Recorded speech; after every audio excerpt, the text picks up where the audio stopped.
যদি তারেক জিয়া সাহেবের সাথে ইউনূস সাহেব একটা সমঝোতা করে 8 পিস করে একটা নির্বাচনের ব্যাপারে কংক্রিট সিদ্ধান্ত নিতে পারেন, তাহলে একটা স্টেক হোল্ডার ইউনূসের সাথে যদি একমত হয়, আরেকটা স্টেক হোল্ডার থাকে এরপরে রেজিমেন্টেড ফোর্স বাংলাদেশ আর্মি। নির্বাচনটা যত দ্রুত হবে তত ভালো। সরকার আগে একজন খাইছে, এখন আপনারা খাচ্ছেন।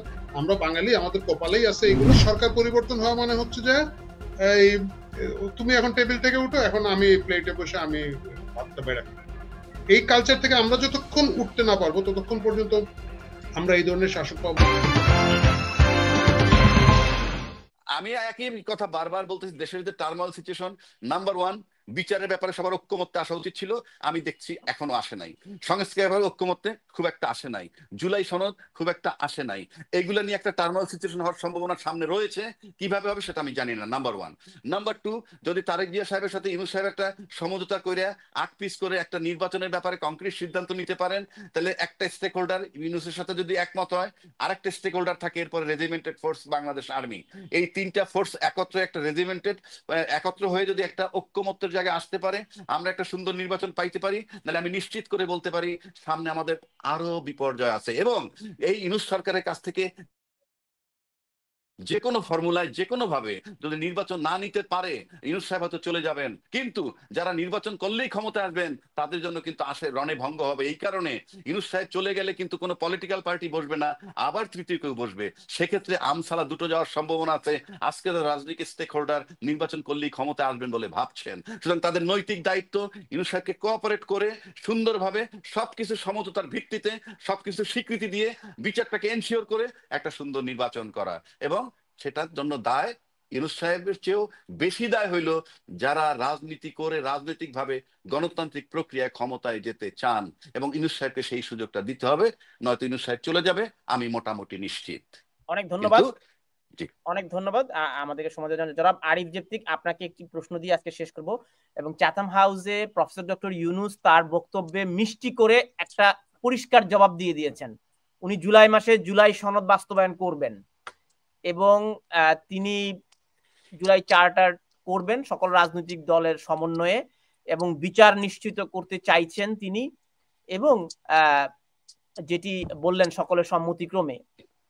এটি আদৌ গ্রহণযোগ্য সময় আছে কিনা, এবং এখানে দর্শকের এই প্রশ্নটি আপনাকে যুক্ত করে দিতে চাই। জুলাই ঘোষণাপত্রে আমাদের কলেজ ছাত্ররা ভবিষ্যৎ নিরাপত্তা নিহিত আছে, এটি ঘোষণা না করে নির্বাচন হবে না। এবং আরেকটি দর্শক প্রশ্ন করেছেন এর আগে, জুলাই ঘোষণাপত্র বাস্তবায়ন করে নির্বাচন করতে গেলে জামায়াত ইসলামী যদি নির্বাচনে অংশগ্রহণ না করে এবং এনসিপি যদি নির্বাচনে অংশগ্রহণ না করে, তাহলে সেই নির্বাচন গ্রহণযোগ্য হবে কিনা, আর আদৌ সেই নির্বাচন হবে কিনা?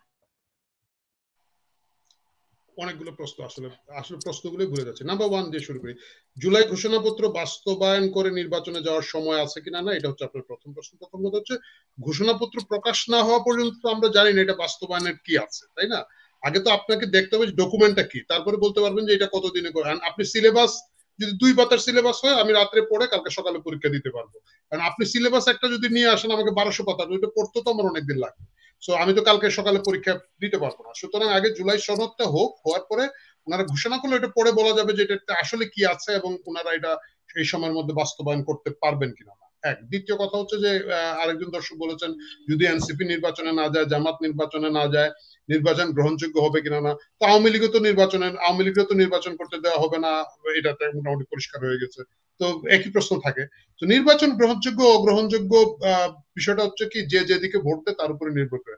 জামাত বা এনসিপি যারা, মানে এই গোষ্ঠী যারা, জামাতের গোষ্ঠী যেটা, জামাত এনসিপি এবং তাদের যে অন্যান্য অঙ্গ সংগঠনগুলো বিভিন্ন নামে আছে, তারা যদি বর্জন করে থাকেন তাদের কাছে গ্রহণযোগ্য হবে না।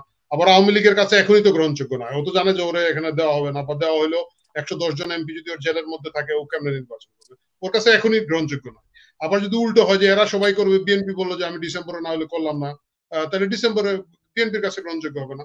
এটা একেবারেই একটা অপ্রাসঙ্গিক বিষয়। কিন্তু আমার কাছে মনে হয় যে নির্বাচনটা যত দ্রুত হবে তত ভালো, এক।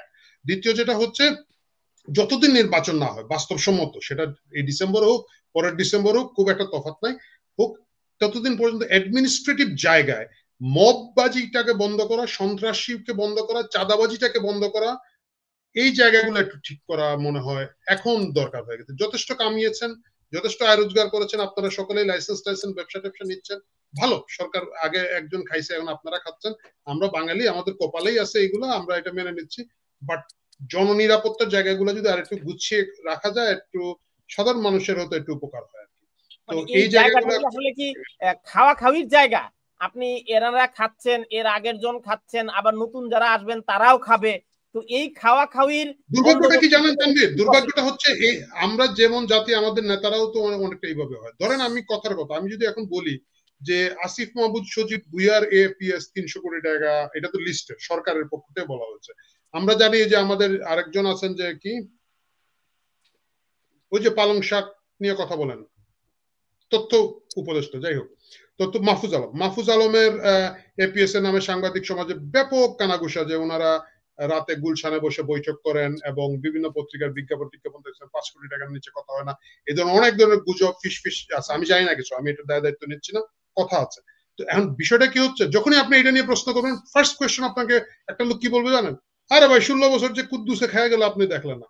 সেইটা বলবে না যে কুদ্দুস খাওয়া গেছে, এনাফ ইজ এনাফ, এখন আর খাইতে পারবা না, তুমি কেন খাচ্ছ, আগে এটা জবাব দাও, তুমি বর্তমান এটা বলো। কুদ্দুস খাওয়া গেছে, তুমি খাবা। মানে আপনি এই এই এই কালচারের মধ্য দিয়ে তো আমরা যাচ্ছি। আমরা ধরে নিচ্ছি সরকার পরিবর্তন হওয়া মানে হচ্ছে যে এই তুমি এখন টেবিল থেকে উঠো, এখন আমি প্লেটে বসে আমি ভাতটা বেড়ে খাবো।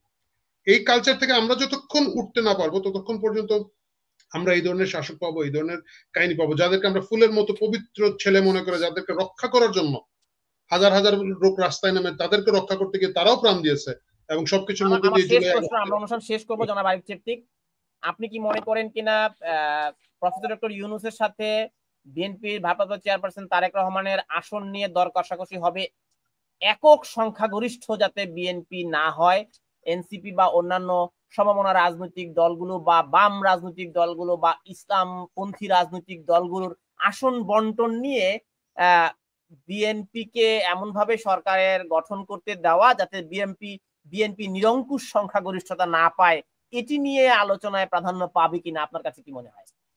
আমার কাছে মনে হয় যে আনুষ্ঠানিক আলোচনা এইভাবে আসন বন্টন নিয়ে বা এনসিপি কে আসন দিতে হবে এটা নিয়ে ডক্টর ইউনূস সরাসরি কথা বলবেন বলে আমার কাছে মনে হয়। আর এগুলো তো লিক হয়ে যায়, এ তো বড় ঝুঁকি, লন্ডনের মাটিতে বসে একটা আন্তর্জাতিক রেপুটেশনের জায়গা থেকে ডক্টর ইউনূস দেবেন না। এগুলা হয়তো অন্যান্য জায়গায় আলাপ হবে। ইভেন ওনার সাথে যারা সফর সঙ্গী আসছেন তারাও আসলে তারেক রহমানের সাথে আলাদা বৈঠক করে এটা বলতে পারবে না, এদেশের যোগ্যতা। তো এটা হয়তো অন্যান্য জায়গায় চেষ্টা হবে। বাট এখন এনসিপির যে বা ডক্টর ইউনূসের যে তাদের সমর্থিত পলিটিক্যাল অন্যান্য যে উগ্র ডানপন্থী গোষ্ঠীগুলোর যে অ্যাকসেপ্টেন্স লেভেল জনগণের কাছে, তাদেরকে খুব একটা আসন ছেড়ে দেওয়ার ব্যাপারে আমার মনে হয় না তারেক রহমানও রাজি হবেন। এটা মনে রাখতে হবে যে বিএনপিও তো 17 বছর ধরে তারাও তো রাষ্ট্র ক্ষমতায় নাই। তাদের যে 300 আসনে যে লোকগুলা অন্যকে মামলা হামলা নিজে খেয়েছে এবং অন্যদের মামলা আমরা দেখভাল করেছি, সংগঠন টিকে রেখেছে, এই লোকটা যদি এমপি হতে চায় তারকেও তো তারেক রহমান দেখবেন, তাই না? মানে হঠাৎ করে বললে হবে যে না, তো ওইখানে এনসিপির একটা ছেলে পাঠিয়ে দিলাম, ঢাকা ইউনিভার্সিটি থেকে ইন্টারমিডিয়েট পাস করে ঢাকা ভার্সিটি পড়ে, ওরা দিয়ে দাও, তুমি বাধ্য। যে লোকটা 17 বছর ওইখানে নিজে জেল খেটেছে, বা কর্মীদের, মানে আমি অনেক লোককে জানি, আমি একজন এমপি প্রার্থীকে জানি সিলেটের, যিনি ধরেন 100-র উপরে মামলা স্পন্সর করে গেছেন, মানে বছরের পর বছর তার নেতা কর্মীদের। তো ওই লোকটা এটা মানবে কেন, বা তার নেতা কর্মীরা মানবে কেন? এটা খুব ট্রিকি জায়গা। আমার কাছে মনে হয় না যে খুব একটা আসন সমঝোতার সম্ভাবনা আছে বা বিএনপি এটা করবে।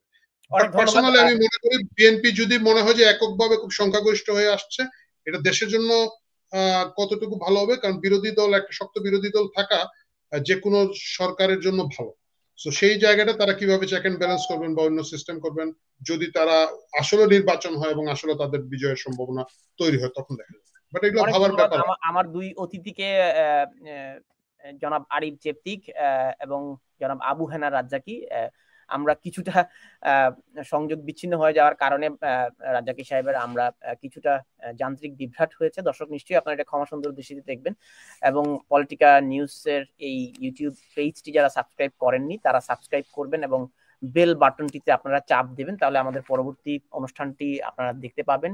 পরবর্তী পিপলস কোয়েশ্চেন অনুষ্ঠান দেখার আমন্ত্রণ জানিয়ে বিদায় নিচ্ছি। শুভরাত্রি।